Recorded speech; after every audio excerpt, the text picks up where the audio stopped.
7화는 베이지가 입수로 인해 위기를 겪는 장면으로 시작합니다.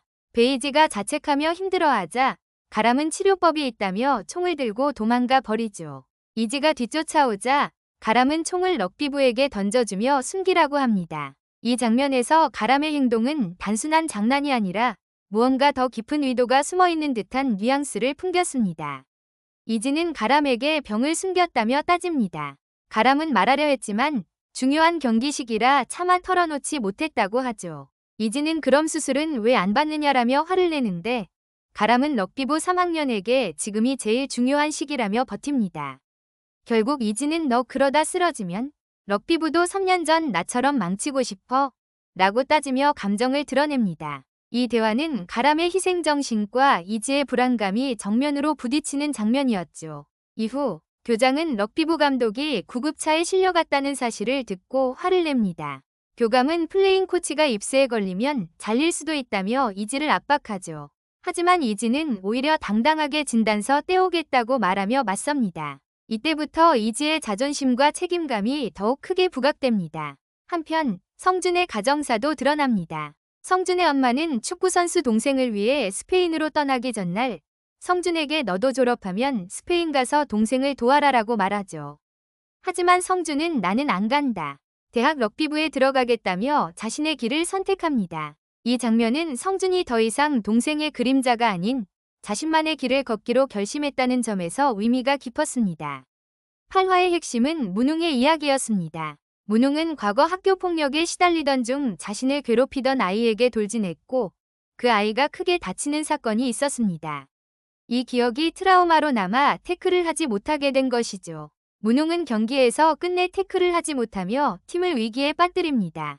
그의 두려움은 과거 학교 폭력 경험에서 비롯된 것이었습니다. 자신을 괴롭히던 아이에게 돌진하다 상대를 크게 다치게 만든 사건이 트라우마로 남아있었던 겁니다. 하지만 이번 화에서 그는 주가람의 끊임없는 격려 속에 결국 태클을 성공하며 자신을 극복합니다.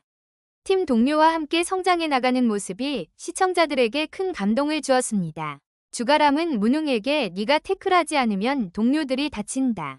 그리고 넌 더 이상 럭비를 할 수 없다라며 강하게 설득합니다. 결국 문웅은 주가람을 상대로 강력한 태클을 성공시키며 마침내 트라우마를 극복합니다. 이 장면은 정말 가슴이 벅차오르는 순간이었죠. 이제 문웅은 진정한 럭비 선수로 다시 태어난 것입니다. 한양 최고 럭비부는 대상고와의 경기에서 아쉽게 패배합니다. 작년 우승팀을 상대로 선전했지만 패배는 패배였죠. 그럼에도 불구하고 주가람은 선수들을 감싸며 책임을 스스로 떠안습니다. 그의 태도는 지도자다운 성숙함을 보여주며 럭비부의 중심이 누구인지 다시 한번 증명했습니다. 이번 화의 빌런들도 강하게 존재감을 드러냈습니다. 성종만 여전히 악역으로 활약하며 방응남까지 점점 어둠으로 끌어들입니다.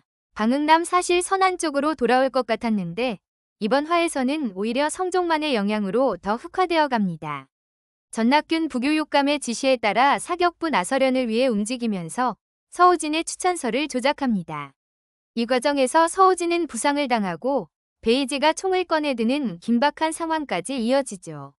이처럼 새 인물은 단순한 악역이 아니라 권력과 비리의 상징으로 작용하고 있습니다. 다음 화에서는 럭비부와 에어로빅부의 갈등이 본격적으로 터집니다. 두 팀 학생들이 몸싸움을 벌이고 학교는 징계 차원에서 두 팀의 감독을 서로 교체해버립니다. 가람은 에어로빅부를 맡게 되고 훈련은 엉망진창이 되어버리죠.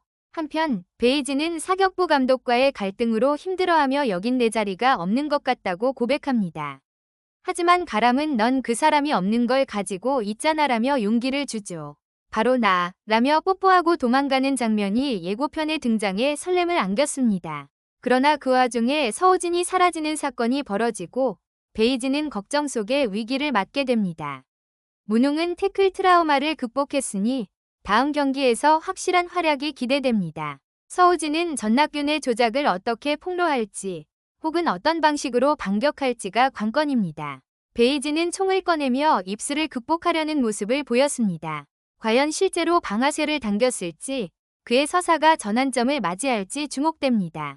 방응남은 성종만에게 철저히 이용당하는 가운데 과연 배신의 길을 택할지 아니면 끝까지 어둠에 남을지가 흥미롭습니다. 그리고 럭비부는 후보 선수조차 없는 상태에서 어떻게 다음 대회를 치러낼지 현실적인 문제가 남아 있습니다. 이번 8화는 무능의 성장과 극복이 핵심이었고 9화는 럭비부와 에어로빅부의 대립이 주요 갈등으로 펼쳐질 예정입니다. 드라마가 갈수록 인물들의 내적 성장과 팀워크, 그리고 빌런들의 계략이 얽히면서 더 흥미진진해지고 있네요. 오늘 리뷰는 여기까지입니다. 다음 9화 리뷰도 기대해주세요. 감사합니다. 구독과 좋아요 부탁해요.